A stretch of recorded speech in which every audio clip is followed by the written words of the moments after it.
achat par tranche ou tu rentres un gros bloc? La plupart du temps, je vais rentrer avec un bloc considérable parce que moi, je veux pas me retrouver avec une petite position que ça traîne là puis c'est minuscule parce que je vais la tracker pareil. Il faut que je check les earnings, il faut que je fuis les... Fait que là, pour une affaire, il y a 2-3 000 pièces là-dedans, ça m'excitera pas. T'achètes pas une action juste pour la mettre sur ta watchlist? Pas capable. Moi, faut que je fasse le ménage. Non, mais en même temps, par contre, je rentre pas nécessairement, tout dépendamment dans quel environnement qu'on est. Exemple, 2022, j'ai acheté une fois X titres, puis je le rachète une fois qu'il est redescendu, mettons, d'un autre 10 %. Parce que 10 %, c'est pas mal une marge d'erreur. Là. Après ça redescend d'un autre 10, tu grossis ta position, puis c'est de même que j'y vais, mais même le premier bloc, il est considérable. Ouais, rachètes-tu à la hausse? Average-tu up?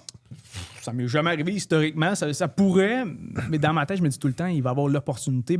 Oui, dans le sens sur plusieurs années. Sur Enbridge, mettons. Là, je te pose un piège parce que j'écoute tes épisodes. Oui, c'est ça. Sur plusieurs années, oui, mais dans un mouvement baissier, très bon. Ça fait 40 minutes, j'attends ça.